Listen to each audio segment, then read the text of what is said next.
जंगल में मई और जून का महीना चल रहा था। गर्मी बहुत ज्यादा हो रही थी। ऐसी गर्मी से पक्षियों का बुरा हाल था। एक दिन रानू चिड़िया पेड़ पर बैठी बंटी कबूतर से कहती है, कबूतर भैया, इस बार गर्मी कुछ ज्यादा ही पड़ रही है। ऐसा लगता है जैसे यह गर्मी हमें मार ही डालेगी। नदी का पानी भी गर्म हो गया है और गर्म पानी की वजह से नदी का पानी भी कम होता जा रहा है। ऐसे तो इस भयंकर गर्मी में हमें बहुत परेशानियों का सामना करना पड़ेगा। रानू चिड़िया, परेशान क्यों होती हो? बस आज रात की ही तो बात है, कल से गर्मी नहीं लगेगी हमें। आप ये क्या कह रहे हो कबूतर भैया? मेरी तो कुछ समझ में नहीं आ रहा है। कृपया आप मुझे साफ साफ समझाएं, आप कहना क्या चाहते हैं? रानू बहन, क्या आपको नहीं पता? जंगल के सारे पक्षी आज रात ही शिमला के जंगल में चले जाएंगे। क्या आपको कालू और गौरी ने कुछ नहीं बताया? शायद वो दोनों भूल गए होंगे। आज रात ही हमें शिमला के लिए निकलना होगा। सारे पक्षियों ने अपना अपना सामान भी बांध लिया होगा। मैं भी सामान बांधने ही जा रहा हूँ। आप भी अपनी तैयारी कर लीजिए। नहीं बंटी भैया, कालू कौवे और गौरी कौवी ने मुझे कुछ नहीं बताया इस बारे में। मैं अभी जाकर उन दोनों से पूछती हूँ। ये कहकर रानू चिड़िया कालू कौवे और गौरी कौवी के पास जाती है और उनसे कहती है, कालू, गौरी, आपने मुझे शिमला जाने की बात क्यों नहीं बताई? आपने तो अपना सामान भी बांध लिया है। रानू चिड़िया, हम बहुत दूर शिमला के जंगल जा रहे हैं, पास वाले जंगल नहीं। वहाँ जाने के लिए तुम्हारी औकात नहीं। और सारे पक्षी बम्बू कॉप्टर से जा रहे हैं और बम्बू कॉप्टर का किराया बहुत ज्यादा है। तुम्हें याद है चिड़िया, तुमने मुझसे 100 रुपए उधार लिए थे। कब देने का इरादा है फिर तुम्हारा? हाँ गौरी बहन, मुझे सब याद है। काम लगते ही सबसे पहले मैं आपको 100 रुपए दे दूंगी।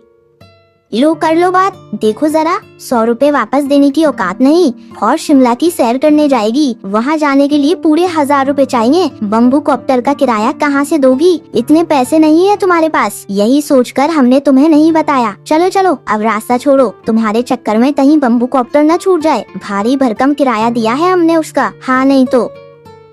रानू चिड़िया वापस अपने घर लौटती है और अपना सामान बांध लेती है। बम्बू कॉप्टर भी आ चुका था। सारे पक्षी बम्बू कॉप्टर में बैठ चुके थे। रानू चिड़िया अपनी बेटी के साथ एक किनारे पर बैठी थी। तभी बम्बू कॉप्टर का ड्राइवर उसके पास आता है और उससे कहता है, रानू चिड़िया, क्या तुम्हें भी शिमला के जंगल जाना है या नहीं? हाँ ड्राइवर जी, हमें भी शिमला के जंगल जाना है, पर हमारे पास बम्बू कॉप्टर का किराया नहीं है। आप इजाजत दें तो मैं और मेरी बेटी बम्बू कॉप्टर की छत पर बैठकर चले जाते हैं। अरे रानू चिड़िया, ये क्या बात हुई? जाओगी तो किराया तो तुम्हें देना ही पड़ेगा। ड्राइवर भाई जी, अगर यह चिड़िया फोकट में ही शिमला जाएगी तो हम भी फोकट में जाएंगे। हमारे किराए के पैसे वापस करने होंगे तुम्हें। हमारे पैसे मुफ्त के थोड़ी आ रहे हैं। रानू चिड़िया, किराया तो देना ही होगा, वरना मैं बम्बू कॉप्टर से तुम्हें नहीं ले जा सकता। ड्राइवर बम्बू कॉप्टर लेकर वहाँ से चला जाता है। वहीं गुड़िया चिड़िया तो रोने लगती है। गुड़िया बेटी, चुप हो जा। शिमला के जंगल तो हम जरूर जाएंगे। हम इस बम्बू कॉप्टर के पीछे पीछे चलेंगे। ठीक है बेटा, अब चुप हो जा। ऐसे बम्बू कॉप्टर आगे आगे और रानू चिड़िया अपनी बेटी के साथ उसके पीछे पीछे उड़ी जा रही थी। अचानक से एक जगह बम्बू कॉप्टर रुक जाता है। अरे क्या हुआ? ये बम्बू कॉप्टर क्यों रुक गया? पक्षियों, बम्बू कॉप्टर का इंजन खराब हो गया है और ये बम्बू कॉप्टर ठीक होने में कितना समय लगेगा पता नहीं। तब तक आप सब नीचे उतर जाएं। सारे पक्षी अपने अपने सामान लेकर नीचे उतर जाते हैं। तभी पीछे से रानू चिड़िया वहाँ पहुँच जाती है। कबूतर भैया, यह बम्बू कॉप्टर क्यों रुक गया? रानू बहन, बम्बू कॉप्टर का इंजन खराब हो गया है। कब ठीक होगा पता नहीं। अच्छा होता मैं भी शिमला के लिए आपके साथ ही निकल लेता, पर क्या करूं, मेरे पास बहुत ज्यादा सामान है। अच्छा, कोई बात नहीं कबूतर भैया, मैं अब चलती हूँ।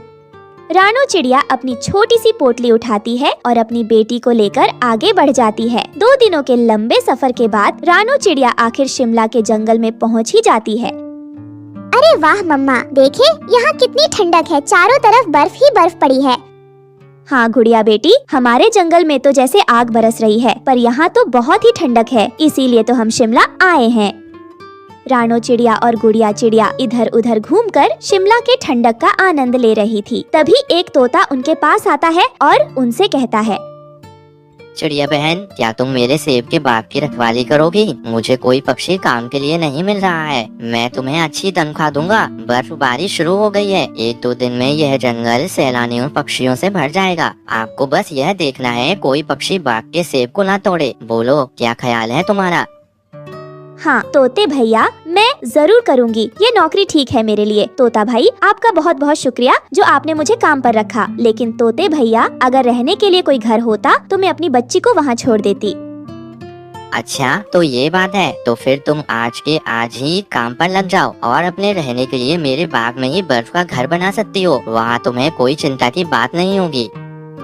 मम्मा, अच्छा हुआ जो ड्राइवर अंकल हमें लेकर बम्बू कॉप्टर से शिमला नहीं आए, वरना हम भी बीच रास्ते में ही सारे पक्षियों की तरह फंसे रहते। हाँ बेटा, तुम ठीक कहती हो।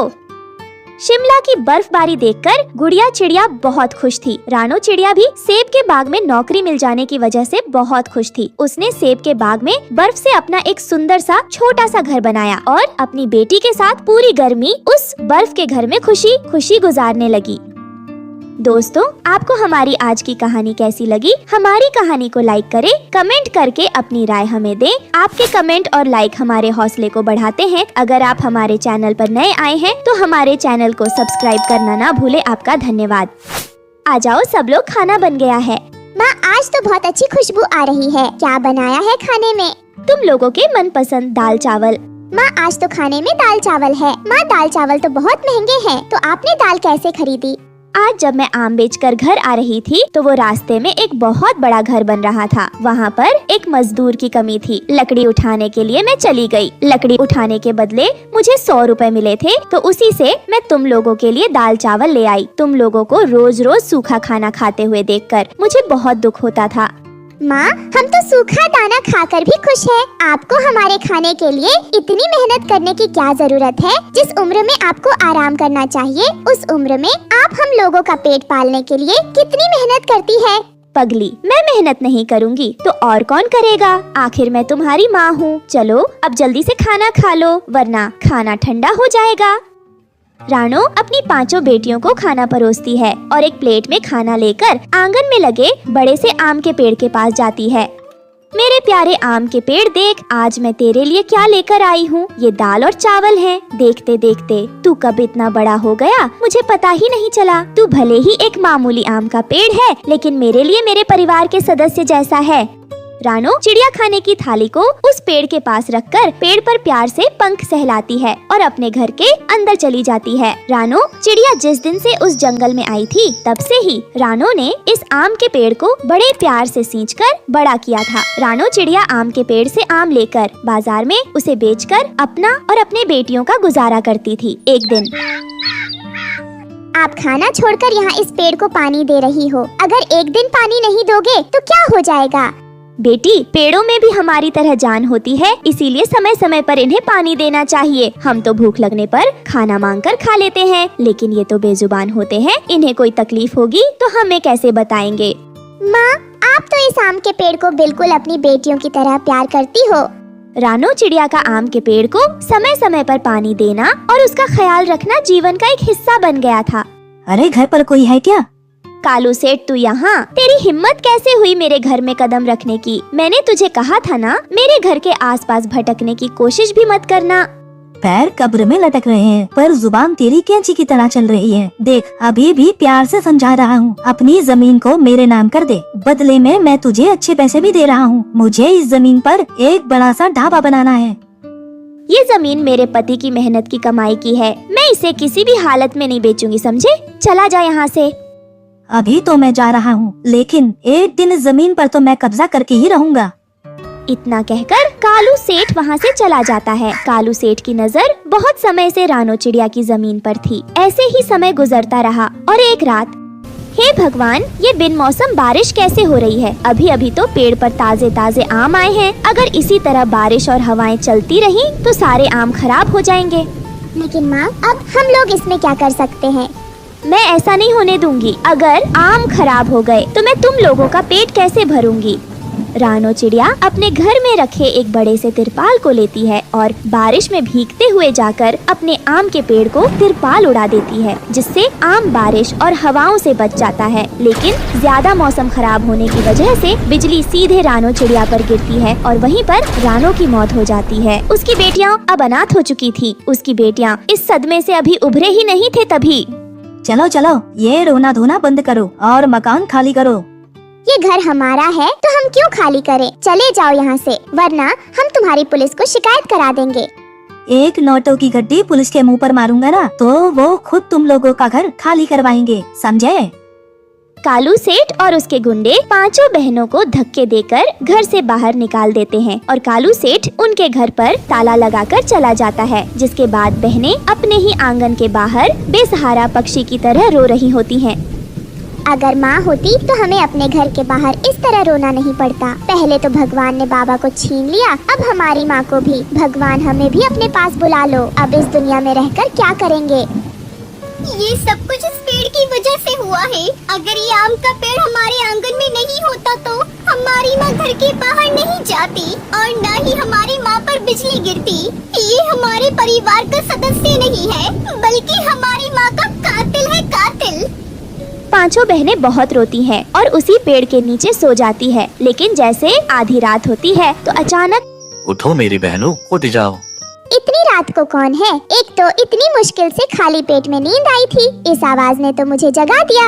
अनजानी आवाज सुनकर पांचों बहनें उठ जाती हैं। कौन हो तुम? हमारे सामने आओ वरना हम तुम्हें छोड़ेंगे नहीं। तभी वो देखती हैं कि उस आम के पेड़ से एक चमकदार रोशनी आ रही है और पेड़ बोलता है, ये मैं जादुई आम का पेड़ हूँ।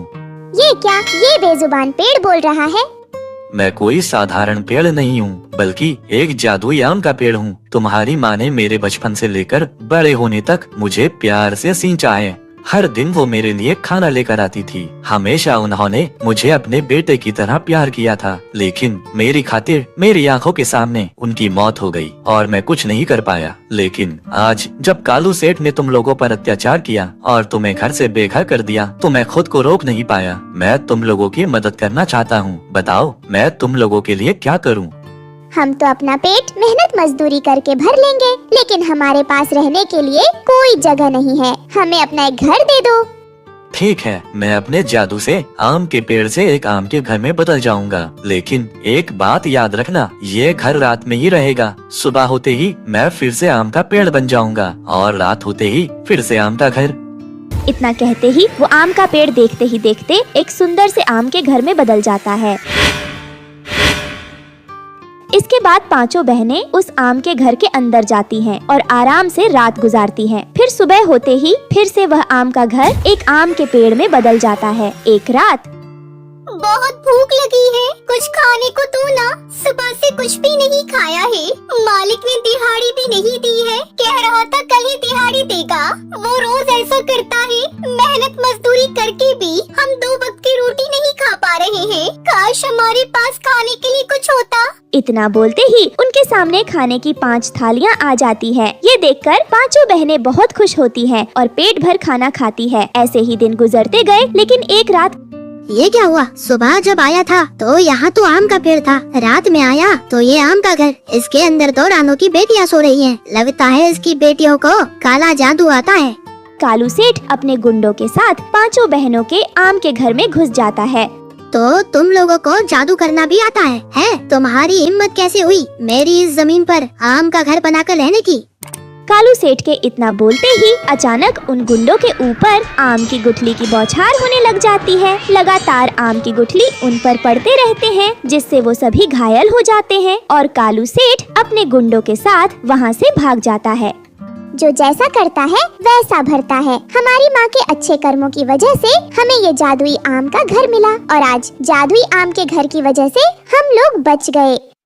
अब गुड़िया चिड़िया और उसकी बहनें उस जादुई आम के घर में खुशी खुशी रहने लगती हैं।